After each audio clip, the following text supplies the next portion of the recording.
For those of you who haven't been to Drisha before, we got, I think, a little bit of a taste of the kind of style approach to Tanakh that Rabbi Silber is really renowned for. The relationship of one of the things that Rabbi Silber is known for doing is taking an episode in Tanakh and examining the way that Tanakh takes this episode and then interprets it or reflects on it or connects it to other various episodes in Tanakh. Tanakh really functions as a book that interprets itself. And this is especially important when we think about Pesach, given that Pesach is a holiday that we think about in terms of the way the themes and significance of Pesach has reflected and refracted through Jewish history. One of the things we find about Pesach in Tanakh is that every time Tanakh appears, and it appears and reappears again multiple times through Tanakh, is that it draws out new elements of the story, new elements of what it means to be redeemed and God's role in redeeming us, what it means for God to be an actor in history. And what I want to do now is take a slightly unusual angle to Tanakh and the way that Tanakh features in, Pesach and the way that Pesach features in Tanakh, and examine an episode that one doesn't normally think of in terms of Pesach, but is explicitly connected by the midrash. I should add that for those of you who are following, certainly for those of you who are following on the phone, and even for those of you following on computer, you might find it easier to follow in Tanakh. Most of the shir will be found in a Tanakh, and occasionally I'll be referencing Rashi. For those who are interested, I'll be using the share screen feature, where I will use my, I will show you my screen, and you'll be able to follow along as we read through Tanakh together. Okay, again, if anyone has just joined, has technical questions or technical problems, you can send a comment or a chat to Jordana Golden, who's co-hosting the meeting. If you have substantive questions, I'll pause at some point in the shir and we will handle questions, and then I'll make time at the end if there are any additional questions.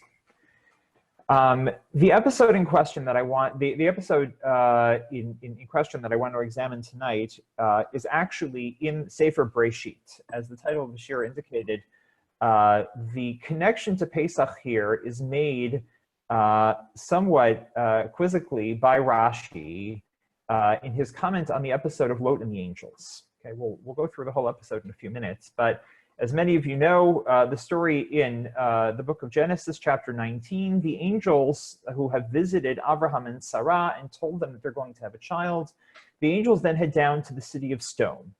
God tells Abraham that he's going to destroy the city, and then Abraham begins an argument or a kind of bargaining situation with God in order to save the city. But in chapter 19, the angels actually go down to the city, and Lot invites them into his home. Okay, so on my screen again, beginning in Genesis chapter 19. The two angels, I'm going to read in the English. The two angels arrived in Sodom in the evening as Lot was sitting in the gate of Sodom. When Lot saw them, he rose to greet them, and bowing low with his face to the ground, he said, "Please, my lords, turn aside to your servant's house to spend the night and bathe your feet. Then they may be on your way early." But they said, "No, we will spend the night in the square." But he urged them strongly, so they turned his way and entered his house. He prepared a feast for them and baked unleavened bread, and they ate. Lot invites the angels into his home, and he bakes unleavened bread, i.e. matzah. On this pasuk, Rashi, the medieval commentator, the premier medieval commentator of Jewish biblical commentary, says, on chapter 19, sorry.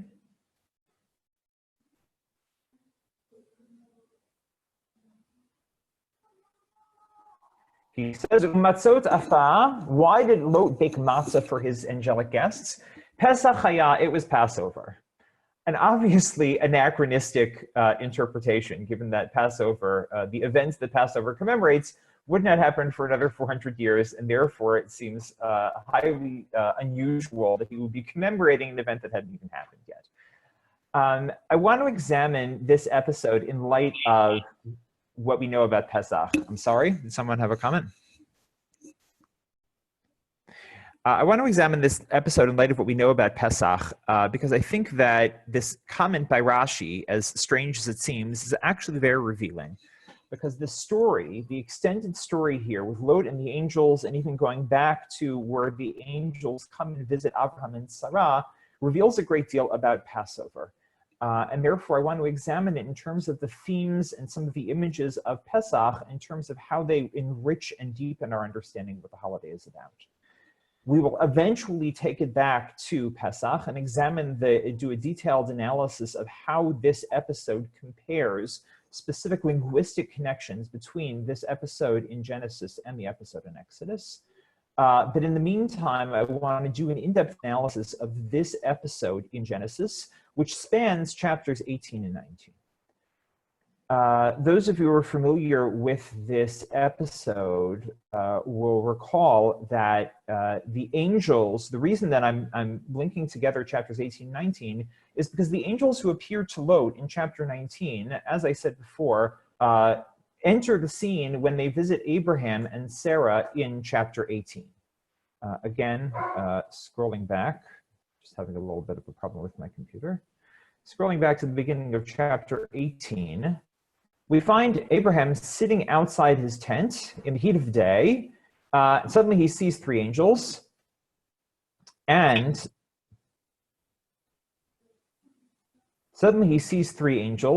or three figures, and he invites them into his home. Hold on one moment.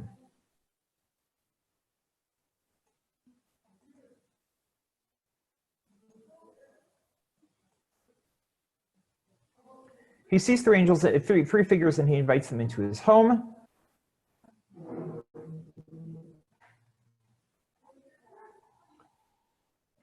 And in chapter 18,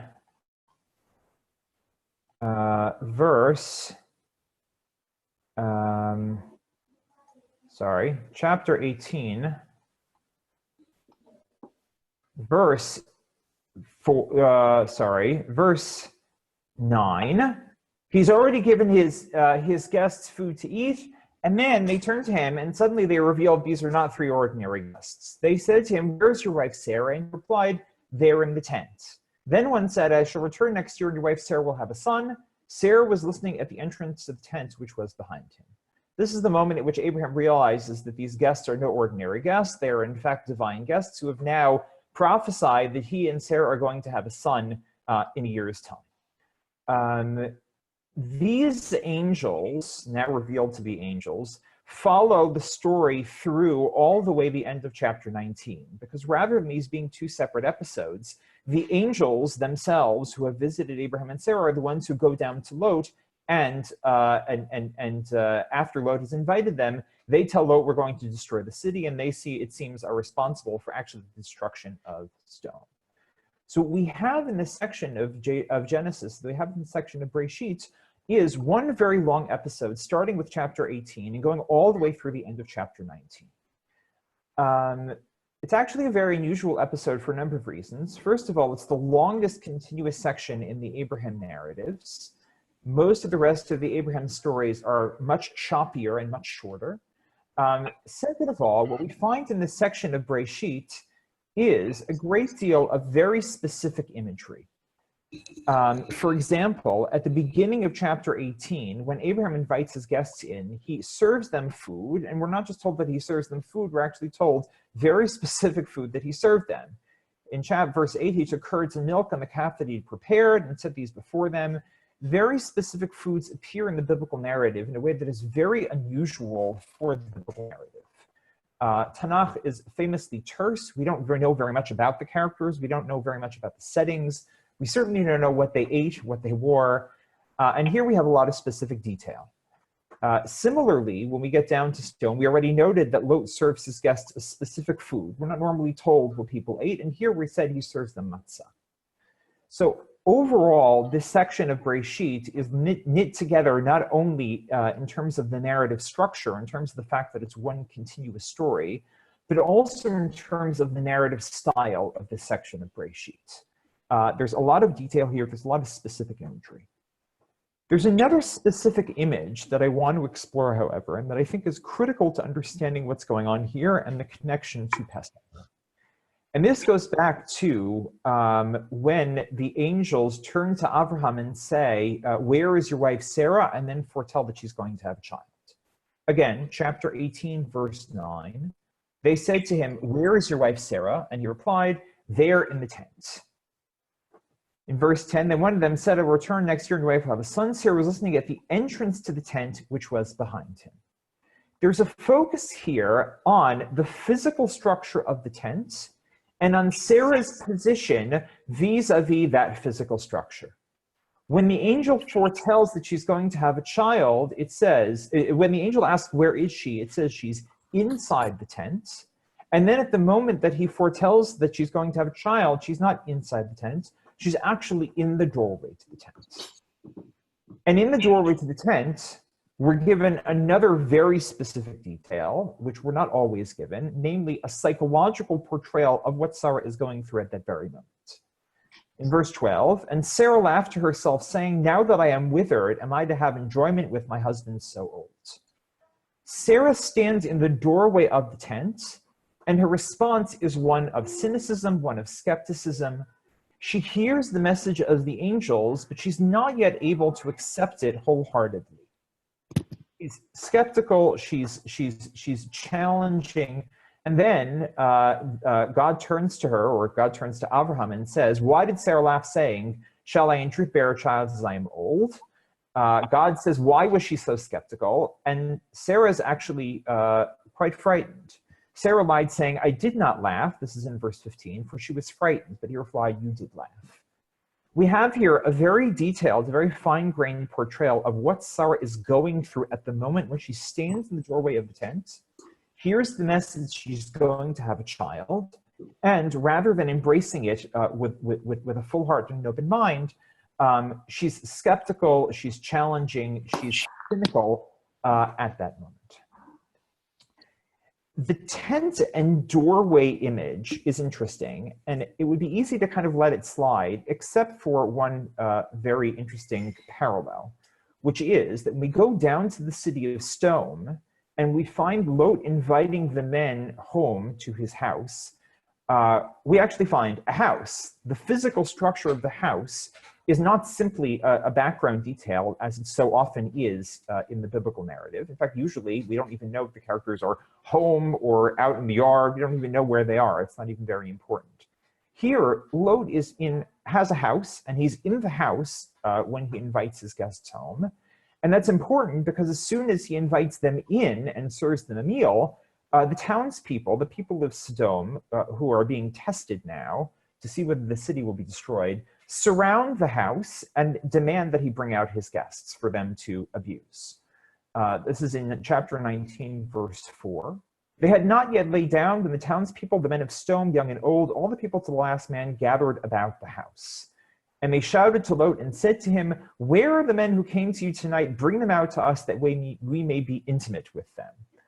The translation here is a wonderful understatement of a phenomenon that we refer to as sodomize, because that's, of course, where they are and what they're about to do. The house, therefore, is a critical component in the story because it separates Lot and his family who are inside the home, Lot, his family, and his guests who are inside the home, with his family, as opposed to the townspeople who are outside the house. And now in verse 6, we find an additional interesting parallel between Lot and Sarah. So Lot went out to them to the entrance, again, verse 6, shut the door behind him, and said, I beg you, my friends, do not commit such a wrong. Lot, like Sarah, now steps outside of the closed structure, before it was the tent, now the house, into the doorway.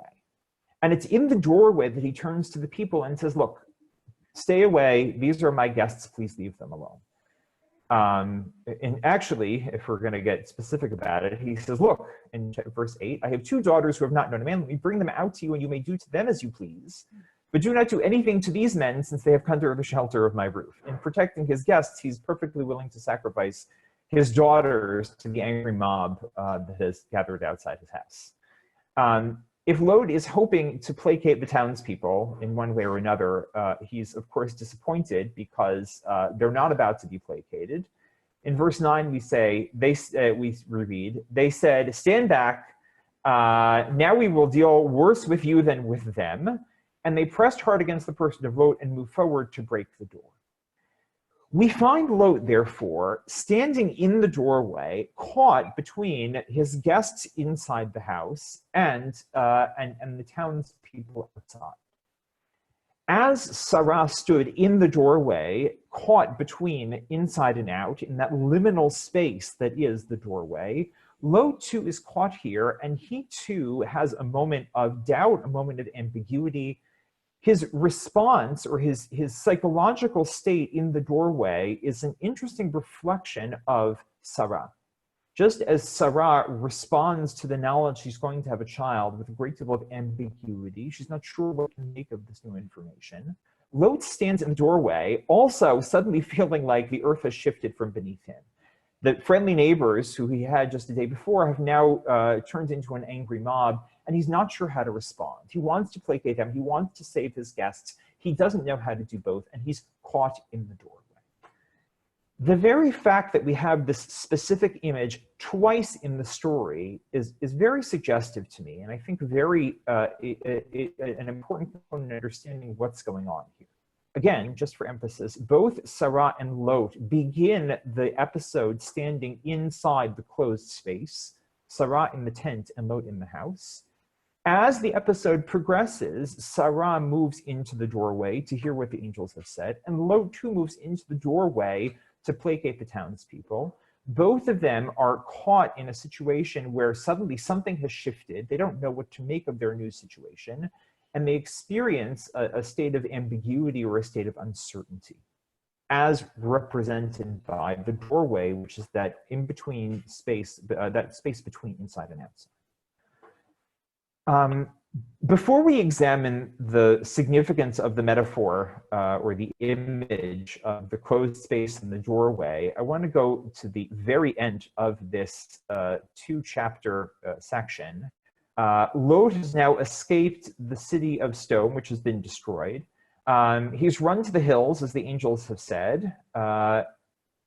In verse 22, he's left the city, and the angels say to him, hurry, flee there, for I cannot do anything. Sorry, back two verses, back a few verses, verse 17, chapter 19, verse 17.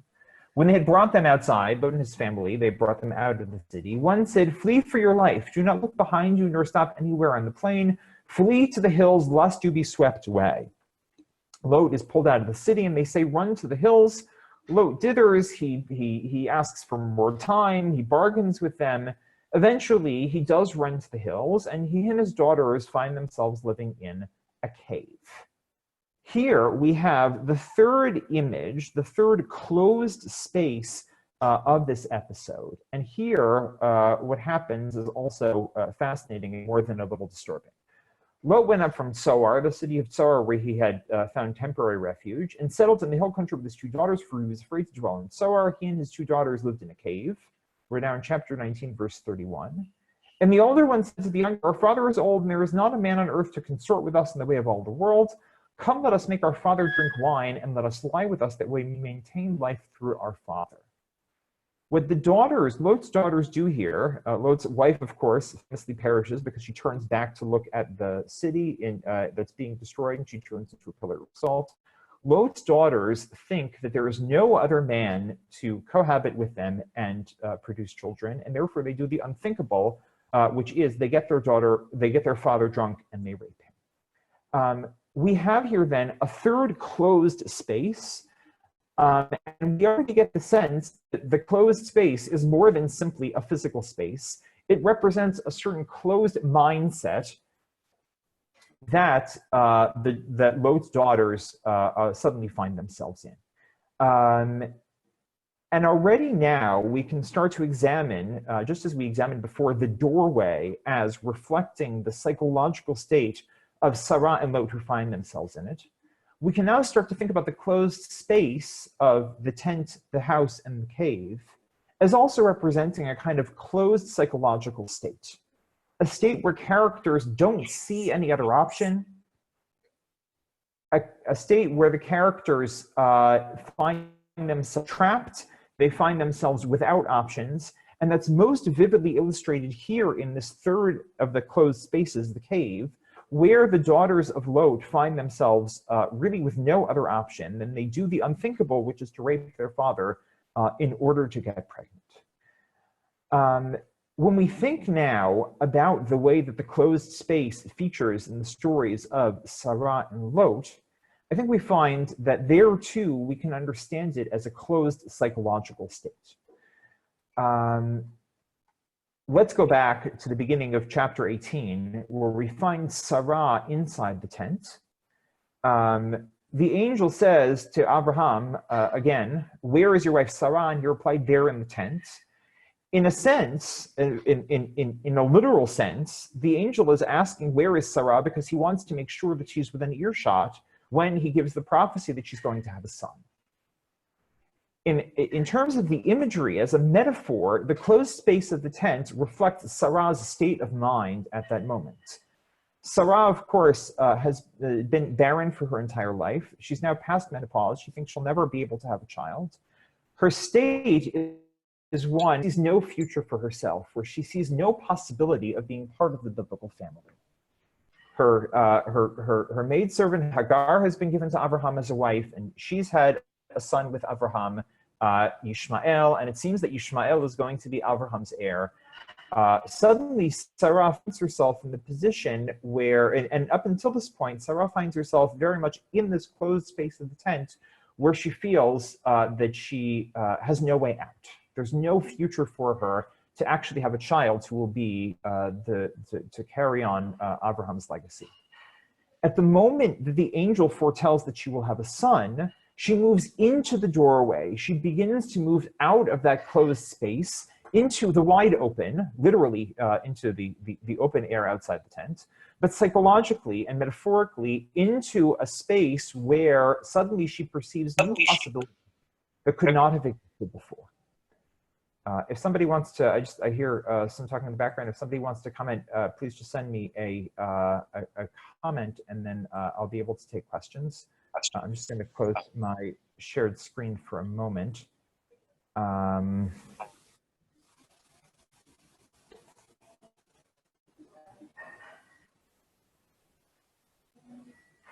Okay.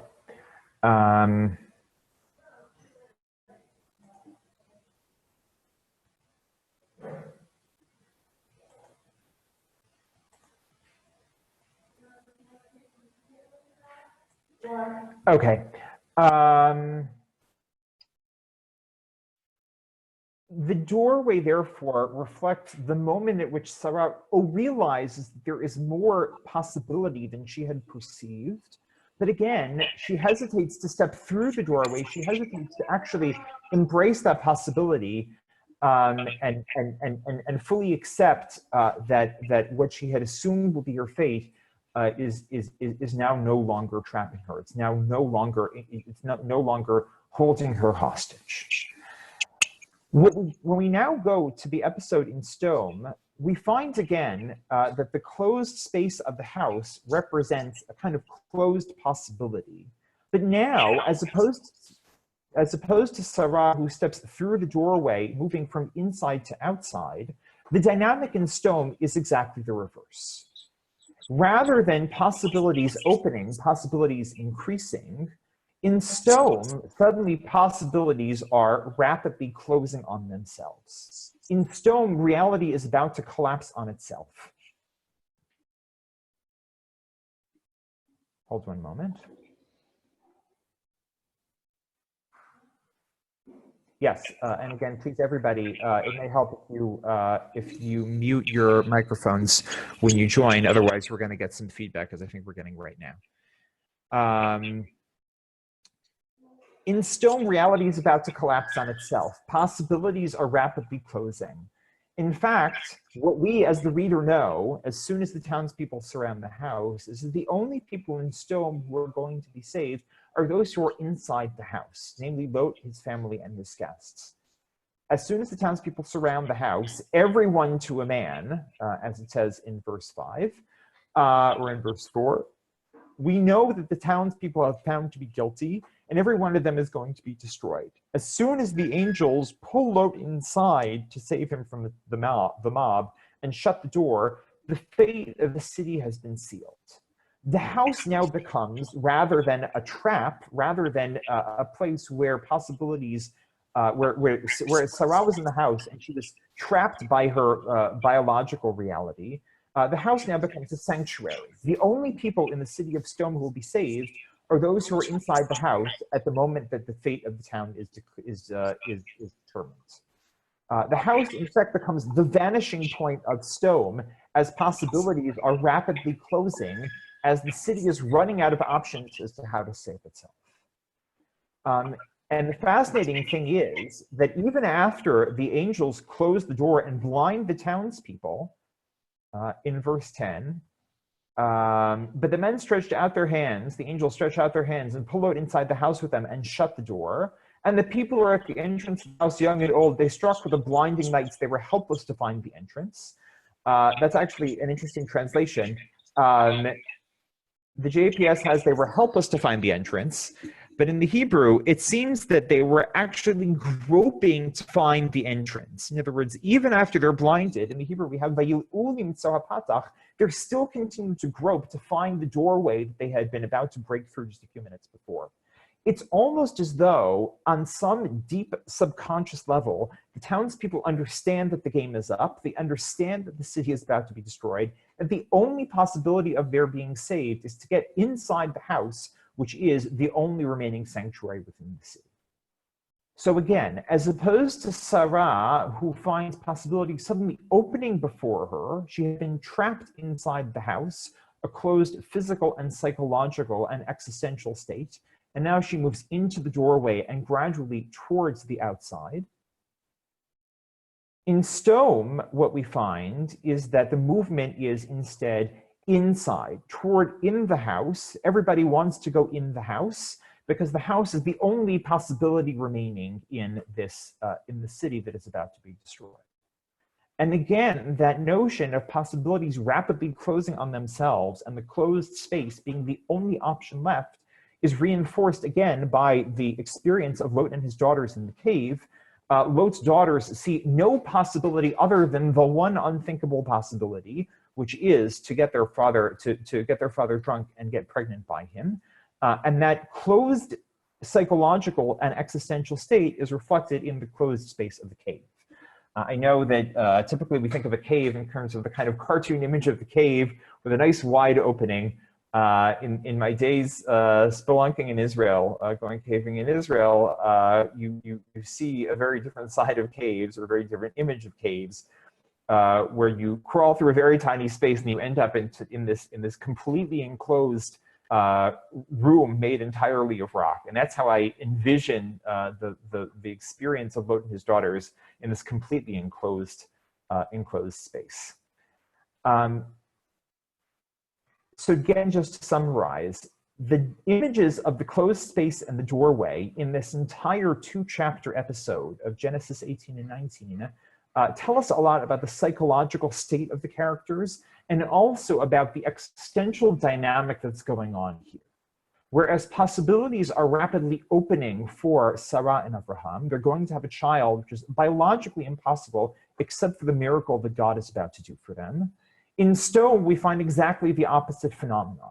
In a city that is awash with possibility, where anything you want is yours for the taking, because there are no rules and no limits, all of a sudden possibilities are rapidly closing. God is about to miraculously destroy the city. And therefore, this dynamic of opening increasing possibilities on the one hand and closing possibilities on the other hand is integral to this entire episode. And I think is the thematic, an important part of the thematic connection between these two halves of the story. Okay, we'll just pause for questions. If anybody wants to ask a question, you can either raise your hand. I'll stop my screen share for a moment. And you can send a chat to me or to Jordana, or I think there's a raise hand feature. You can raise your hand.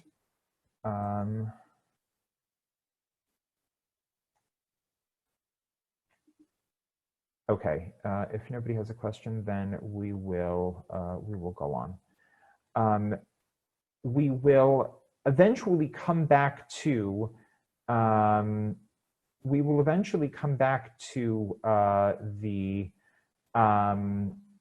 the Pesach connection. But before we do, I would like to, you know what, maybe let's just touch on the pace. Let's hold off for another minute or two, because there's another aspect of the theme of this section of Bereshit that I want to examine in a little more detail. We've talked about the experience of Sarah, we've talked about the experience of Lot and of Lot's daughters, all in terms of the physical image of the tent, the house, and the cave. But in the process, we skipped over one very important section of this episode, which is the end of chapter 18. As the men set out for Sodom, after telling Abraham and Sarah that they're going to have a child from Sarah, God says, you know what, I'm about to destroy the city. I think I'll let Abraham know. This is chapter 18, verse 17. Now the Lord had said, shall I hide from Abraham what I'm about to do? Since Abraham is about to become a great and populous nation, all the nations of the earth are to bless themselves by him, and so on and so forth.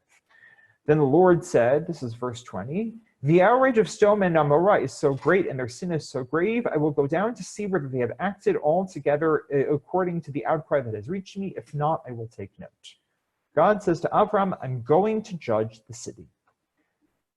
And now we have one of the pivotal moments, I think, in Jewish history, where Abraham comes forward and challenges God really from an argument of morality. This is a fascinating point about Judaism in general, the notion that a human being can challenge God from the perspective of morality, with a moral claim, which is what Abraham does here. Abraham came forward and said, will you sweep away the innocent with the guilty? What if there should be 50 innocent within the city? Will you then wipe out the place and not forgive it for the sake of the innocent 50 who are in it? Far be it from you to do such a thing, to bring death upon the innocent as well as the guilty, so the innocent and guilty fare alike. Far be it from you, shall the judge of all the earth deal justly. This is, of course, the voice of Abraham that rings through the generations, and is really one of the central components of Jewish ethos. I think that we demand justice, and we find it morally abhorrent that the innocent and guilty should be treated alike. And what ensues is this high-stakes bargaining game between Abraham and God, with the fate of the city hanging in the balance. What happens? In verse 26, the Lord answered, if I find within the city of Sodom 50 innocent ones, I will forgive the whole place for their sake. So God says, you're right. If there are 50 innocent people, you win. I'll save the city. Then Abraham says, in verse 27, here I venture to speak to the Lord, I am but dust and ashes. What if the 50 innocent should lack 5? Will you destroy the whole city for want of the 5? And he answered, I will not destroy if I find 45 there. Abraham says, you know what? What if we're missing 5? Come on, what's 5 righteous people between us? 45. God says, fine, 45. And Abraham engages in this high-stakes bargaining game where he tries to bargain God down as though he's arguing over the price of a rug in the shuk. 50, 45, 40, eventually they get down to 10, and God says, that's it, I'm done. What is going on here? Very bizarre episode. Especially since, if we think about it, Abraham is actually being inconsistent with his claim at the beginning of the story. What does Abraham say? Will you sweep away the innocent with the guilty? Right? How dare you treat the innocent and the guilty alike? The consistent claim for Abraham to make when he turns to God should be, you're right, kill the guilty and save the innocent. You're right that the city deserves to be destroyed. We, the reader, see how the people of Sodom behave, how perversely and grotesquely they behave. These are people who maybe deserve death. But Why should you kill the innocent? Save the innocent and kill the guilty. That's what we would expect Avraham to demand. And yet Avraham insists on trying to save the whole city, and in doing so, risking that the entire city, righteous and wicked together, will be destroyed.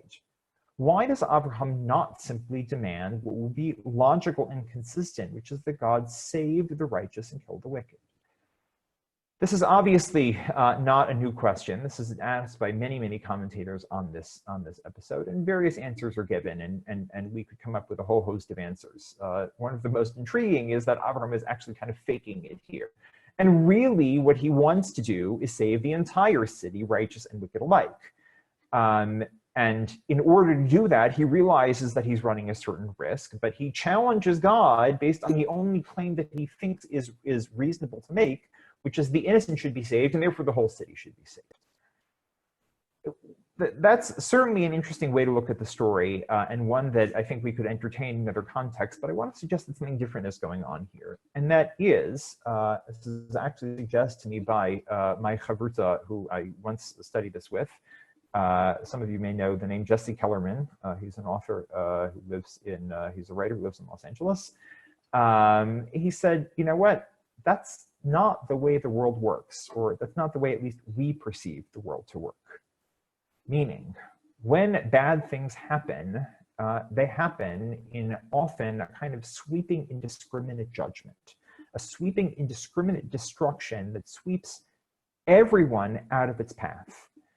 And therefore, I don't need to elaborate, plane crashes, earthquakes, tsunamis, we often perceive disasters as not separating between the righteous and the wicked. Of course, we don't know who is righteous and wicked. There's a lot going on that we don't know about.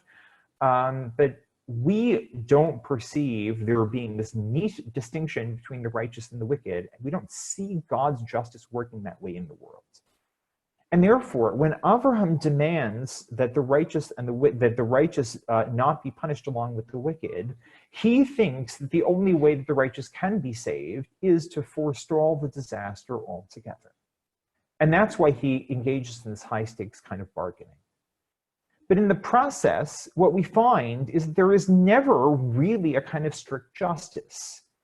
Either possibilities are opening more than people deserve, more than the wicked deserve, or they are closing more rapidly than the righteous deserve. We find ourselves again in this dynamic of possibilities leaning in one direction or the other, and the elusive middle ground of strict justice is not there. Now, the irony is that we as the reader know that Abraham's initial claim, the righteous should not die with the wicked, save the righteous and kill the wicked, is actually what God does. The only people in the city who are found to be righteous are Lot and his family, or at least Lot and his daughters. His wife we can talk about. And the question is, and they are the only ones who are saved. Everybody else in the city is found to be wicked and they are destroyed. So actually, God does what Abraham doesn't even ask from him, doesn't even dare ask, which is save the righteous and kill the wicked. But the fact is that throughout this episode, there is exactly that we find exactly this sense of there being a sweeping indiscriminate judgment that once it is loosed is totally uncontrollable and sweeps away everyone in its path. Right? Already we find that in Abraham's claim in chapter 18, verse 23, will you sweep away the innocent with the guilty?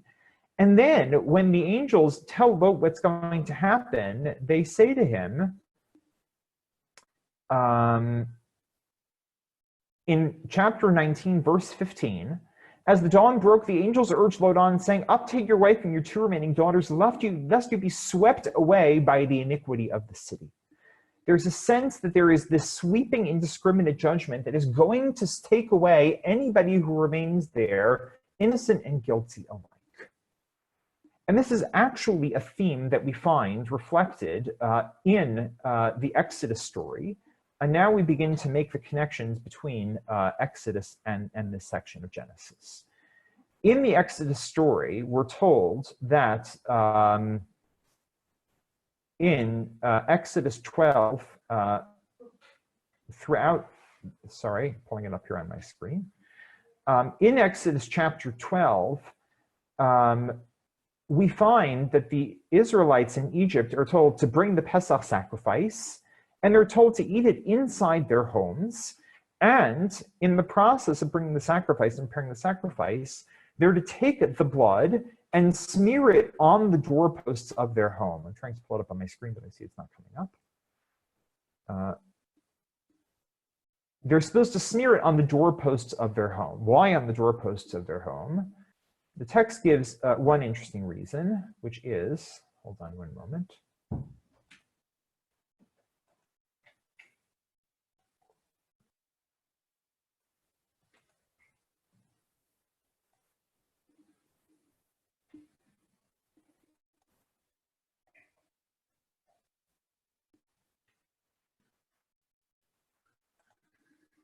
I'll pull it up here again on my screen.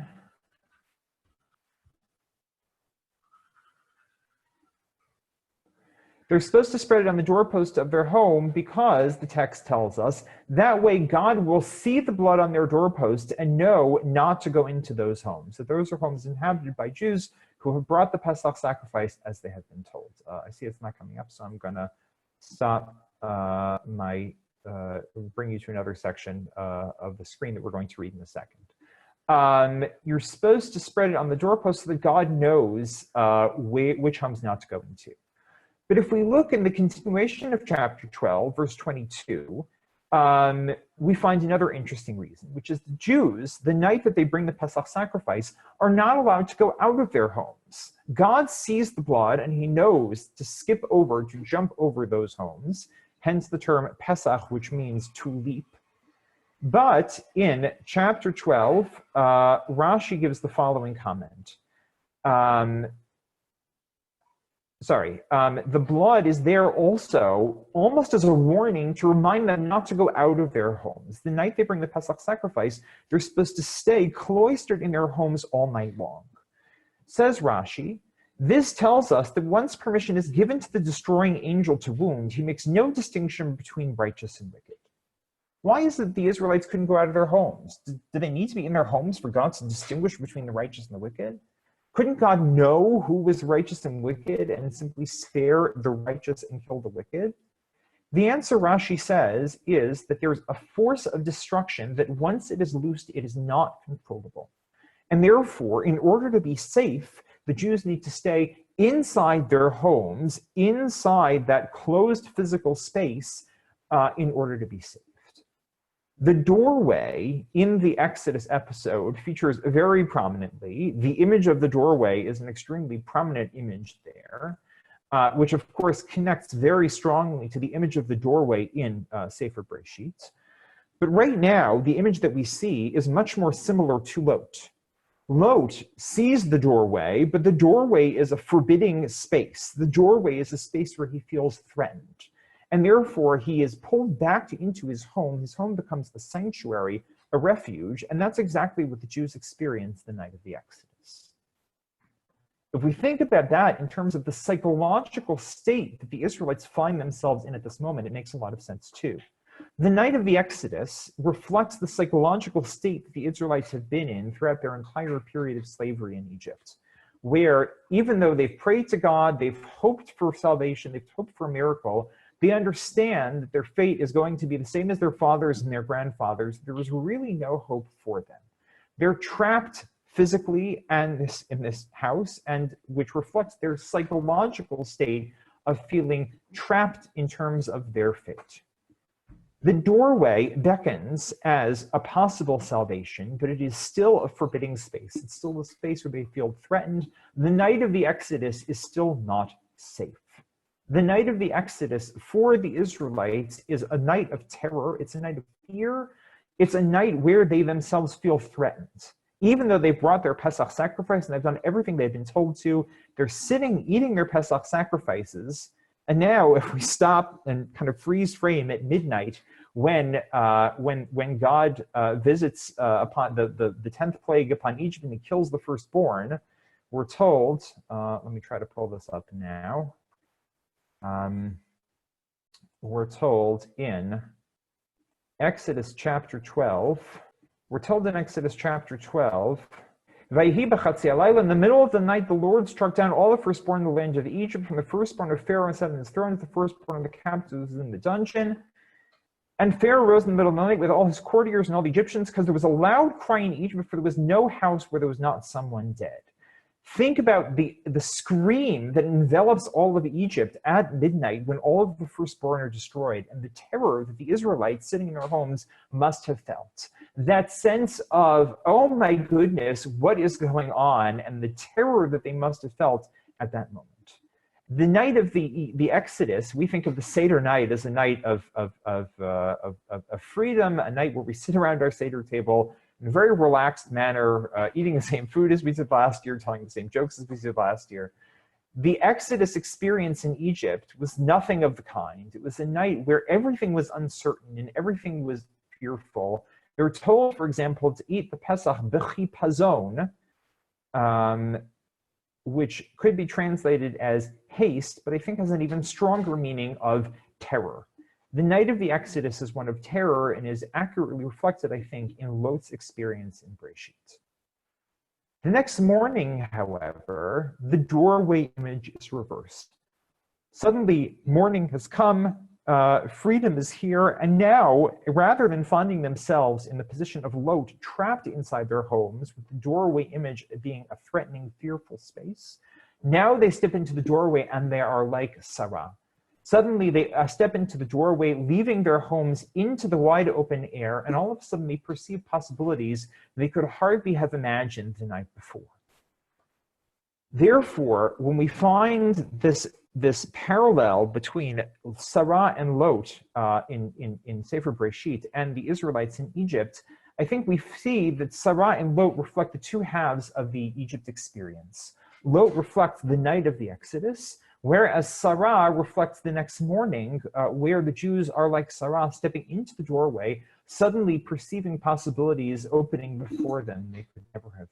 The sense then that we get from this parallel is I think, a deeper sense of the psychology that we ourselves are supposed to experience on the Seder night. And in a sense, it's a challenge for us to understand and to convey in the Seder what exactly went on in Egypt. Because as I said before, for us the Seder experience is very different.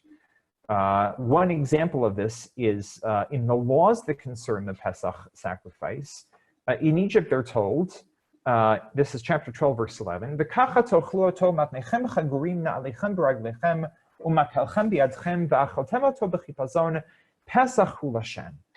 this is how you shall eat it: your loins girded, sandals on your feet, and your staff in your hand. You shall eat it hurriedly.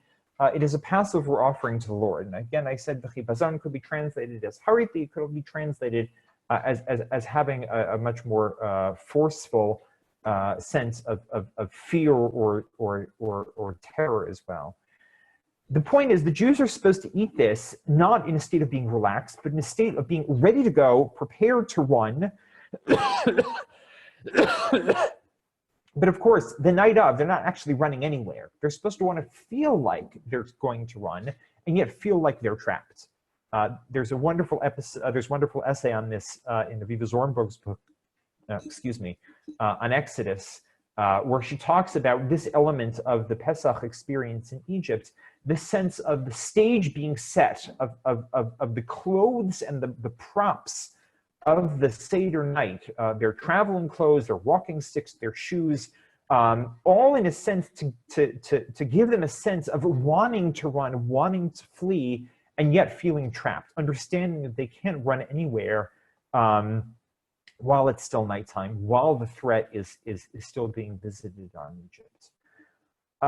That's not a sense that we have. And Chazal actually say, our sages actually say, that even though many of the laws of the Pesach are consistent, of the Pesach sacrifice through the generations, the Pesach Dorot, are the same as the ones mentioned in Exodus chapter 12, the same as the ones that were given to the Jews in Egypt, this one detail, or this set of details in verse 11, are not carried forward. We no longer eat the Pesach sacrifice.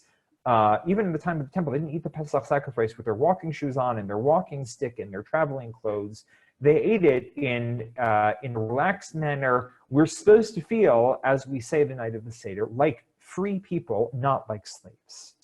And therefore, when we get to chapter 13, and we find the child, the future child who has not experienced the Exodus, him or herself, turning to his or her parent and saying, this is in chapter 13, verse, this is the end of chapter 12.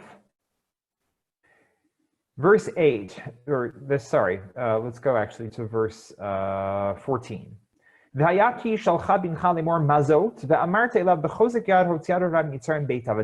the questions that we recall in the Seder night, one of the four children, and when in the time to come your son asks you, saying, what does this mean? You shall say to him, it was with the mighty hand the Lord brought us out from Egypt, the house of bondage. The child looking at the Pesach sacrifice in the future doesn't understand, because they hear this story, they see this ritual of offering a Pesach sacrifice, and everybody eating it in a very relaxed, celebratory manner, and they say, what's going on here? In order for them to understand what it's about, in order for them to understand the significance of the Pesach sacrifice as a symbol of salvation, of a symbol of God leaping over the houses of the Israelites, poseach, jumping over the houses of the Israelites in saving them from the cruel fate of the Egyptians, they have to understand the Pesach in a very different mode. They have to understand terror and fear. And the only way they can understand that is not by experiencing it themselves, but only by our telling the story. We have to tell our children the story in a way that conveys not only the events, but also the emotions that the Israelites felt in Egypt. The terror of the night before, when they felt threatened, when they felt like the options were closed, they were going to be slaves forever. And the morning of, that wonderful sense of euphoria that they had, which is the same experience of euphoria which Sarah experiences, suddenly seeing the possibilities have opened before them they could not have imagined. And therefore, I think that the parallel between this section of Breshit and the section of Shemot is something that is critical for us to inculcate for ourselves, and also to convey to those who are having the Seder with. Because only when we really understand the emotions as we see them in Sefer Breshit, only when you understand the Israelites too experience these kind of whiplash emotions that we find in Sefer Breshit, are we able to understand the true meaning of salvation as the Israelites experienced it in Egypt. I'll now pause my screen share and look at some comments. I see a few people have shared comments. Interesting that Michelle Friedman notes the kind of mob mentality that we find in a number of places in the Torah, especially when Moshe comes down from Har Sinai and finds the mob that has confronted Aaron, and in response to which he's created the golden calf. That's fascinating. I've never thought about that before. I have to think about it more. I will say, however, that once you start thinking about this dynamic of inside and out, of the closed space and the doorway and the outside, you find that it reverberates in many, many different episodes in Tanakh. For example, the Noach story, where Noach retreats inside the ark and he is saved and everyone outside is destroyed. The story of destruction of Yericho, when Rachav and her family are saved because they stay inside their home and the rest of the city is destroyed. The image kind of reverberates many, many places in Tanakh. And maybe this is a good way to sum up. So why does Lot serve matzah to the angels? Again, the answer to that is, I asked that kind of as a pejorative question, because the answer is in commemoration of an event that hasn't even happened yet, and the connection that Rashi makes based on the midrash creates this whole connection that we've been examining. But when we think about it in a more specific psychological sense, why does Lot serve the matzah to the angels? We don't know, of course, but it's fascinating to realize that when you look at the reason given for matzah in Exodus, God, of course, tells them they have to eat matzah. But then the text tells us there's a more specific or more practical reason. If you turn to Exodus 12:39, and they baked unleavened cakes of the dough they had taken out of Egypt, for it was not leavened, since they had been driven out of Egypt and could not delay. And the Hebrew here is interesting. V'lo yachlu lehitmamea. The root lehitmamea appears once and only one other place in the entire Chumash, and that is, of course, by Lot. When we go back to Lot, and we see that the angels take him out of Egypt, are pulling him out of the city of Sodom, Lot himself hesitates. And how does it say that he hesitates? Chapter 19, verse 16, still he delayed, vayit mama. So Lot, like the Israelites, is going to be in a rush to leave his city, which is about to be destroyed, but he doesn't know it yet. He doesn't yet know that he's going to be in a rush. Lot bakes matzah unwittingly, in an indication of the fact that he is going to be in a rush without really realizing it. Or perhaps we can say on some subconscious level, when he invites these angelic guests into his home, he may already sense that something is up. He may already sense on some deep unconscious level that the fate of the city is going to be sealed, and he better bake something quick because he's not his time is about to run out. Okay, I think we've been going for about an hour, and therefore I'm going to stop here and thank everyone for joining us. Again, I thank you for joining me in this unusual format, and I hope you've enjoyed it, and I would love to get your feedback. If you'd like to email me, you can do so directly at daniel.reifman@gmail.com. Thank you so much, and have a Chag Kasher v'Sameach.